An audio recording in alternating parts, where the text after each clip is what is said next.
It was in Google Photos, you know how it says, oh, this day. I got one that said, this day, 15 years ago. And it was just me with all my family and my kids, and we were all together and having fun. And it was one of the pictures where there were so many people in it that they weren't fitting in the picture. Oh, wow. Oh, that's so nice. Yeah, and then I got another one that said, oh, and this is you a year ago, and it was just me. Mm-hmm. Mm-hmm. So I was just like, oh, yeah, I wasn't happy about that. Yeah. That's what made me start looking at my life as, I don't have enough time left, but I'm going to do what I can with what I do have left. My name's Christina. Mm-hmm. I'm 40-year-old mother that was extremely happy to turn 40. No? I was happy the day I hit 30, and then even happier the day I hit 40. Wow. But 40 was my awakening point. Hitting 40 opened my eyes in a major, major way. I started reflecting on how I used to be compared to how I am now, Mm-hmm. as in complete 360. My kids were, we always had fun, and they had so many people growing up. They had cousins and a family with other kids, and there was a lot of them. And now my son is just my son by himself with us, and I didn't like that. So I started changing me, and changing myself made me realize I was gone, and to get back to me again and screw everybody else. Well, you kind of have to, but you know that's a hard transition to go through. But I know about toxic relationships now. Right. You know, having the experience that we've had now, we can identify red flags that most everybody can't. You're living what that type of toxicity can cause in your life, and you don't want that to continue for the rest of your life, and you don't want that to spill over into your children's lives. What happened for me was watching my daughter go through it. Mm-hmm. She was going through something that made me open my eyes to what my husband was doing to me. It took longer than I wanted it to, but I did it. And she did too. Mm-hmm. And my daughter's been saving my life since, the day I found out I was pregnant with her. And she don't know it, but she does. Mm-hmm. And now my son too. My son, it's her best friend. I was holding on. Mm-hmm. Anything that I was holding on to, I had to just let go of. Mm-hmm. Just let it all go. The only thing he has control over now is my son. Everything else I let go of. I stopped talking to every single person I knew. Mm-hmm.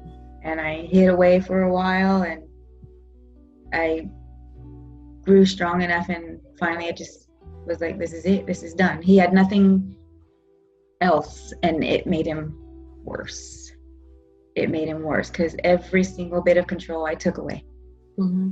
I took away, and it made him so much worse. And that control is once you give it to somebody, they don't like it being took. Right. And it's a bad situation when they feel like they're losing it.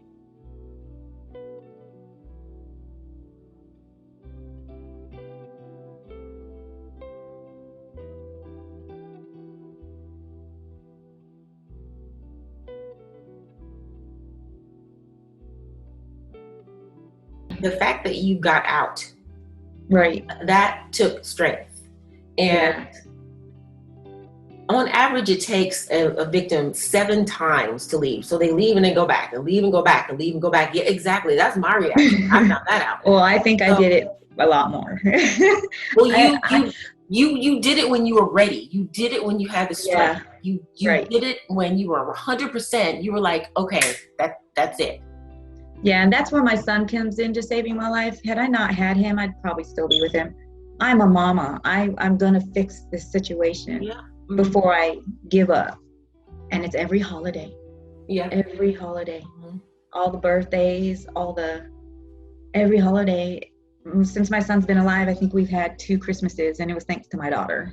We would get eviction notices on my son's birthday every year. I don't think my son even knows what Thanksgiving is. It sounds like she takes after you. I hope so. I mean, I don't know. It's not, because like, I'm listening to what you're saying. It's like she's the mama. She's like, she's the lover. She's like, she wants to see everyone happy and healthy and laughing and loving. And she stresses out if it don't go that way. Yeah, exactly. She's like, what's going on now? I mean, I need to be happy and laughing, and that's so. But you know what? That's how we're all meant to be. Right. We're meant to love human nature. Yeah, that's human nature. That's how everyone is supposed to be. And that goes back to, like, in my childhood, I can remember from when I was 4 years old. Always, I was a super quiet child, but I was always wanting and needing to make sure that everybody was okay and happy and just okay, you know, and just laughing and had smiles on their faces, and that's what made you okay. That's what made me okay. In me was, I went from being this person that was like, hey, good morning, and everything. My daughter does it now too. It's a bright, sunshiny day. To not answering the phones anymore, not getting out of bed, and they saw it, and it was happening fast. I wasn't allowed to go anywhere without him. If I did, it was calling and, where are you at now? Well, how long? Why was it taking you so long to do that? And it was just like, oh my God. But if I did, and that's how he would ruin my days. And I know my kids saw it. I know my kids, I would become angry and they wouldn't know why. And I didn't want to tell them. I tried to keep their relationship with their stepdad separate because they all loved each other. I didn't realize what he was doing. I didn't realize he was trying to make me out to look like it was all me. You know, I got upset for nothing. And I found out he had an exact GPS locator on my phone. Like the videos I found, and there's a lot, because this is over a span of years. The video I found, you could see me go up into my bathroom of the master bedroom and then out and sit down on the couch. And it was so exact that if I moved to reach, or we played the Wii a lot, if I did any of that, you could see the little blue dot move, even in the slightest.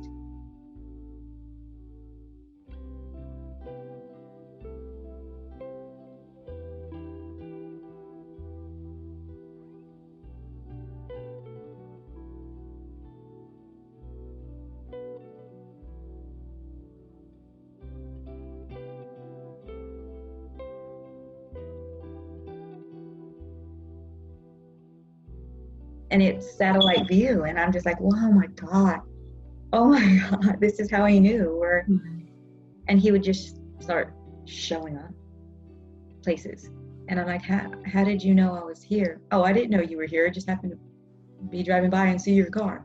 No. You know, and it's just, at first I was like, oh, how cute, you stopped by, and that gave him permission. He started learning that, oh, this is how I'm going to do this.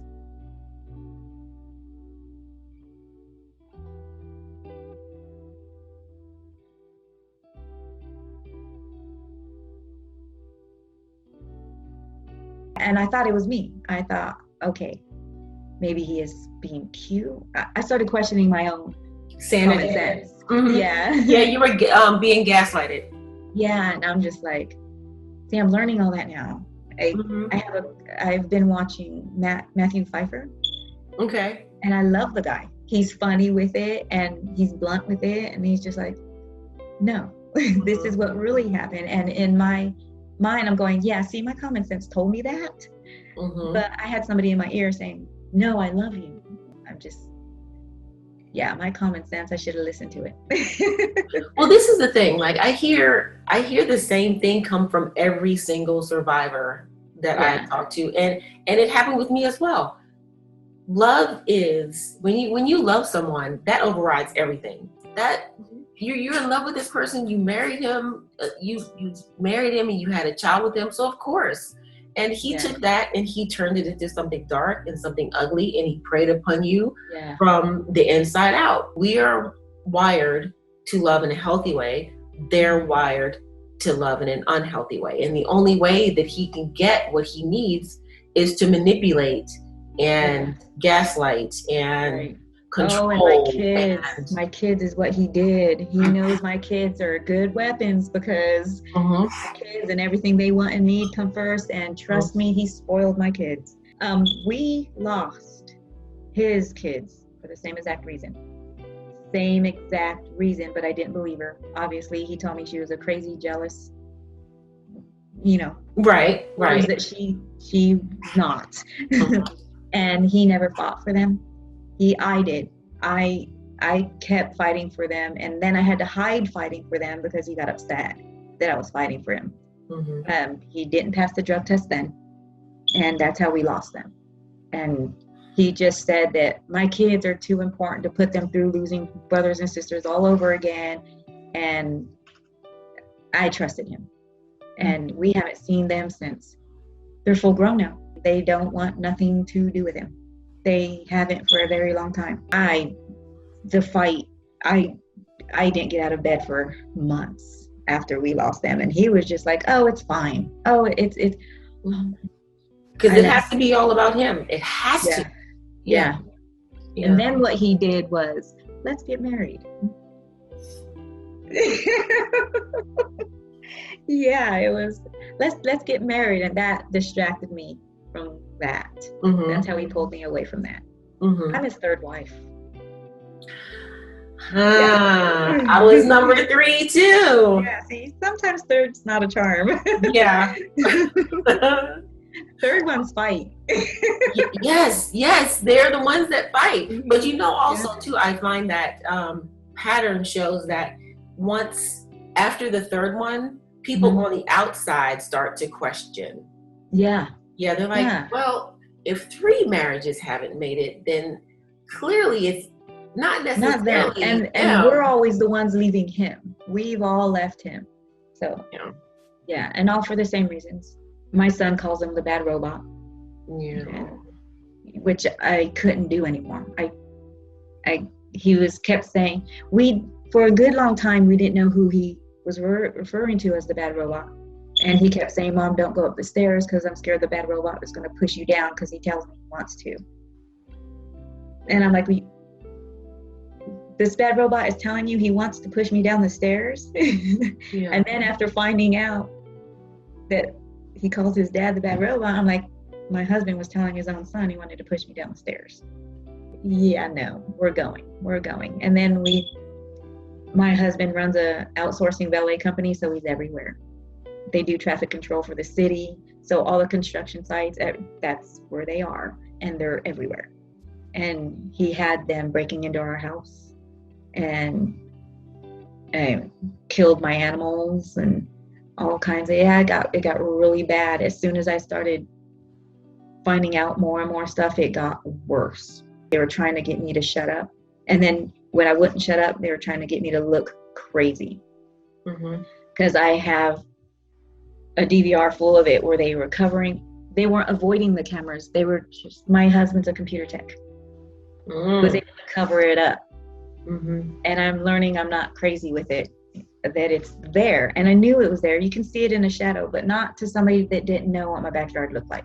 To them, it was just, oh, that trash flew across the way. No, it was somebody running across the backyard. So he's using his employees to do that, and they were breaking into the house. One of them beat my dog to death while my son and I watched. He didn't die immediately. He died a month later. But we woke up to one of his employees standing over us with a bat, wanting the DVR.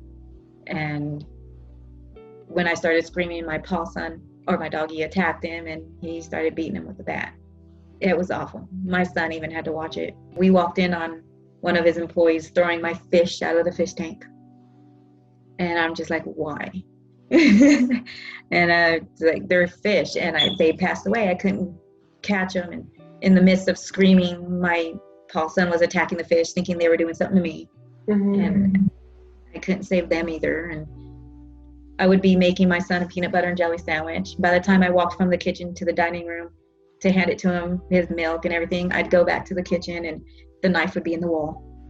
The bread would be all over the floor. And it was obviously people my dogs knew because they weren't doing anything.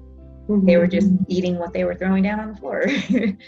So his employees were accessing your home without you knowing it. Yeah. At any time they felt like it. Yeah. And we lived in California at that time, a little tiny town called Needles. He still continued to work in Vegas because he runs the company. Well, he would bring them from here. They would live in the company truck for 3-4 days at a time, even with their kids. Yeah.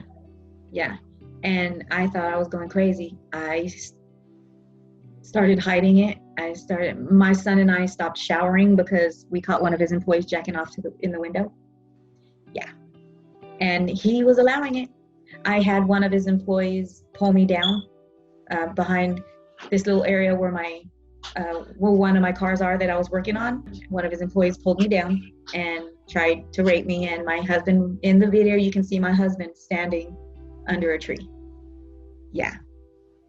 He tried to cover it up, but I turned in the DVR to the police and they were like, you need to be able to place these people in your yard. If you can't see it, we can't either, because they can't put wife against husband or something like that. So I'm waiting for my divorce and I'm going to put him in jail. I went to his company for these past 10 years. I went to every single supervisor, every single boss, every single owner for the past 10 years, begging them to help my husband, telling them he's getting worse. I'm going to stand by him. And they told me, fix it internally and then we'll help you. We tried to fix it internally and it ruined our family. And he was just having a great old time watching us all destroy each other because of this. Because of him. Yeah, and then I went back to the company again and this is when I found the video of him snorting his pills right there with my son. Yeah, and the abuse, him attacking me while I'm holding my son, it's all on there. And it's clear as day. He just didn't never think I would find it, but I did. Because I changed the password on that camera app, I thought it came with the phone. I wasn't finding the videos because it was in a locked, hidden app file or something. I don't remember what it was called. It was a whole new different ID or something on my phone.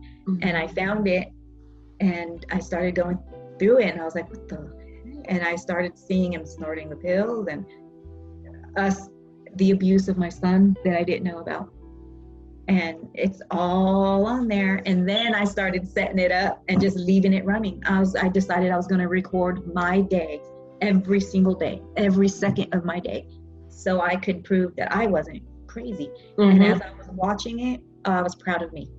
I was a great wife to an abusive, while I was being abused by this husband, and I was a great wife. My daughter was taking it very well in the videos. I'm proud of her. You know what I mean?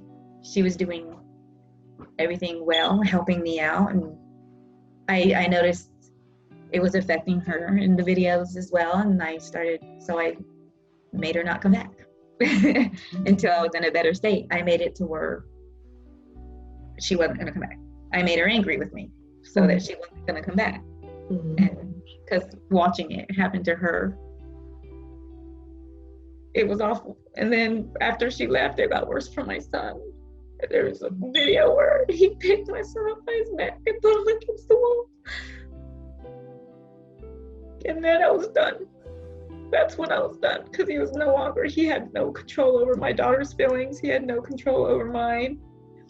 It caught an argument between my daughter and him, and in the argument, he was a punk. Had I just stopped and looked at my daughter through her eyes, looking at my husband and him yelling at her, I'd have hurt him. I'd have thrown him off the balcony. Watching that video, I wanted to. But that's when I decided I was going to make her angry and upset, and not to where she wouldn't come back until I was able to get away. And a week later, I kicked him out. A week later, he was done. I called the cops and had him removed because we were staying in a weekly, and in a weekly they do background checks and make sure nobody's up in the room that's not supposed to be. Well, they called me and said, we need to know who these people are because we're getting complaints that people are in your husband's trucks overnight. As soon as I said, babe, they need to know who's coming up to the room because they have video and pictures of you with these people. He threw a fit, destroyed the room, had my son crying under the bathroom or under the living room table. I had to pick my son up and go hide in the bathroom and call the cops. And he ended up calling the cops and told me he was going to put me in jail. And I was like, please do call the cops. I'll let you. I'll let you. So I hung up and I let him do it. And when the cops came, I showed him the video and they made him leave. But I was done. He was gone and I was done. And I have not let him come back since.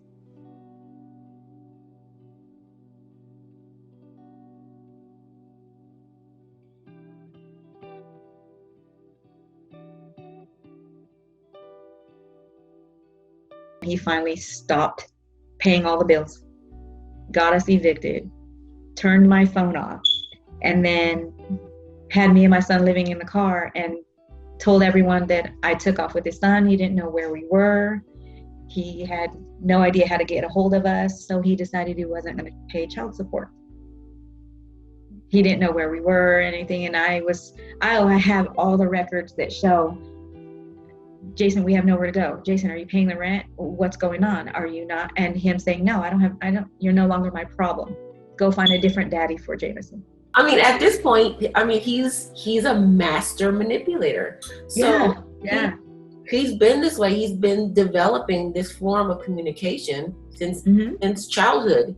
So and this is how he, at baseline level, this is how he communicates. So at this point, he knows it's not like a switch he has to turn on when he sees someone that he wants to manipulate. This is how he naturally communicates. So whether he meets someone in a gas station or he's getting to know someone in order to date them, this is how he communicates. So, I mean, he gets practice day in and day out for 42 years now. Really mastered it with me because I'm an open, honest person. Yeah. And everything was just, he knew damn well me being married, it's not just a piece of paper to me. That means you're gonna die before you're out. Yeah. You know what I mean? One of us, we're gonna watch each other pass away. We're not gonna play games or do anything like that. I'll stick by you till I can't. So death do us. I'm gone. Yeah, but nope. Where he failed to see was his biggest weapon was also his demise, because I'm a mommy first.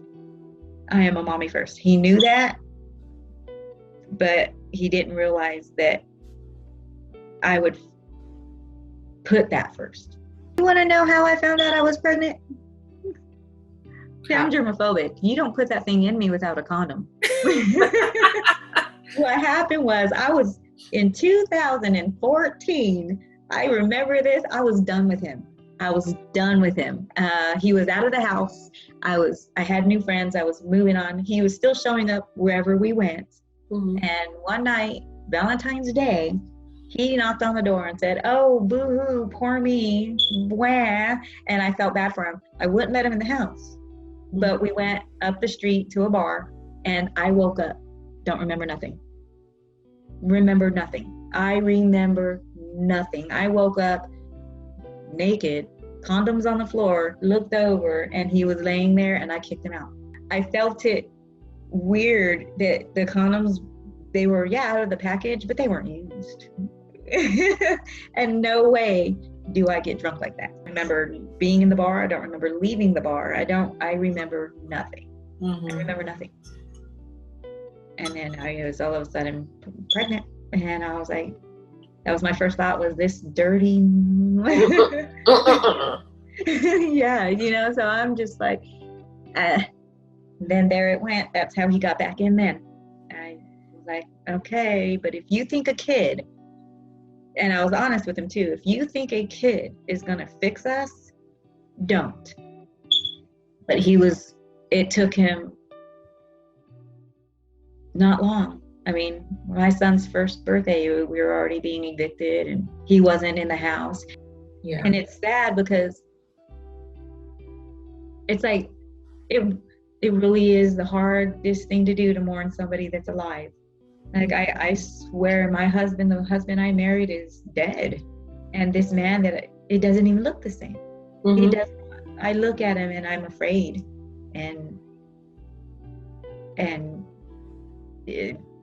extremely afraid of him. Like, I'm trying to find an attorney so bad because I am deathly afraid to be in a courtroom with him, because I will give him his way. That's why I won't have any kind of contact with him. My phone is blowing up from all kinds of different numbers, all kinds of different numbers, and which is why I'm trying to change my number, which I'm going to do today. Yay! Yeah. And I have to go in to have it changed because they say I do it so often. They were like, you do it every 3 months. And I didn't even realize I was doing it so often. Oh, okay. Yeah, changing my number. And I'm just like, I'm so sorry. So they want me to go in and show them everything. And that floored me. I'm changing my phone number every 3 months. You know what I mean? Like, oh my God. And I'm not going to let him, I'll change my number. I don't care. I will continue changing it if I have to. I'm eventually going to get to a point where I don't have to. Yeah. Just got to get there, and I will. The things I know I did, screaming for help without realizing I was. I ran into this old lady. She knew something was wrong with me. She just busted out she touched my hand and said, sweetie, everything's gonna be okay. And I broke down in the middle of that aisle. And she just hugged me and my son, and she picked him up out of the car and I was on the ground and she just hugged me and was like, yeah, I knew something was wrong. I was watching you. You know what I mean? And she was like, at first I thought you were being followed. And then we realized that he was there. And she was like, you're living scared. You can't live that way. And she reported it. We were in Needles, and she reported it, and the cops knocked on my door and said, we're going to start watching you from now on. And I became good friends with the cops, and because of that, because somebody knew, because somebody could see the signs, somebody just went through it too, or you know what I mean? And I still talk to her. She's still, she's still somebody it's been a while. Where are you? How are you? Where's the baby? You know what I mean? How is he doing? And yeah, she had a little farm-like house out there, and Jameson and the dogs would go and run amok, and it helped. And that now I walk down the street with a smile on my face, a welcoming smile. If I see somebody that's not smiling, I even taught my son it. Hi, how are you? You know what I mean? You can't deny his little face with that little, yeah, you know what I mean? Easier to do than to walk around not smiling at somebody, not knowing what they went through. And that's what helped me. That's what's still helping me, to be able to have somebody just smile at somebody, change their day. If they break down crying, I mean, there you go. Yeah. You know what I mean? Yeah. You just helped somebody in a thing you did not even realize. Yeah. You know what I mean? Because it's one of the biggest things that helped me, is that realization of, no, I'm not okay. I've been hiding it in for too long. And all it took was somebody saying, you're going to be okay. Yep. You know what I mean? She just was, I did it.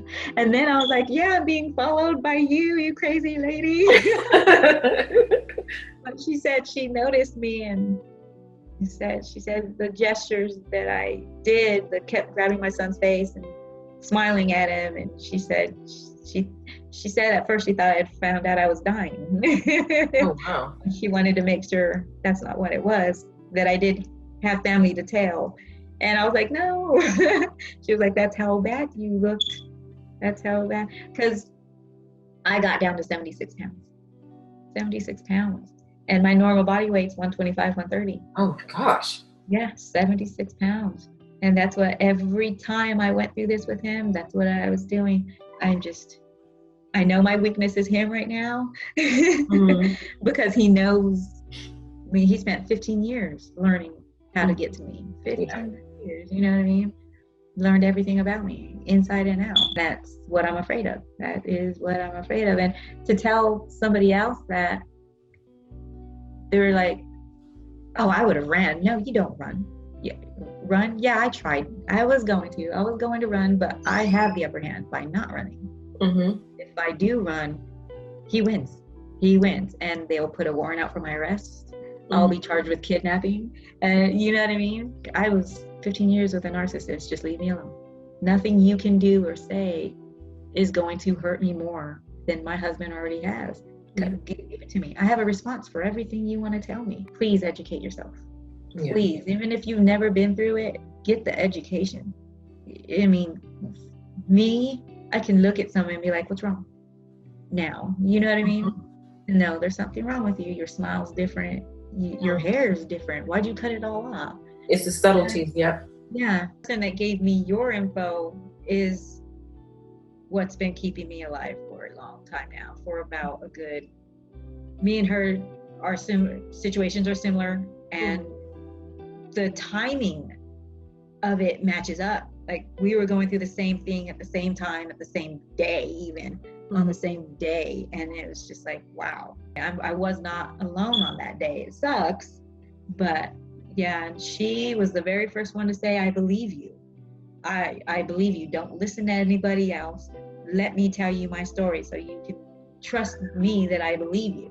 Mm-hmm. And from then on, she's been helping me, telling me, okay, this is your next step.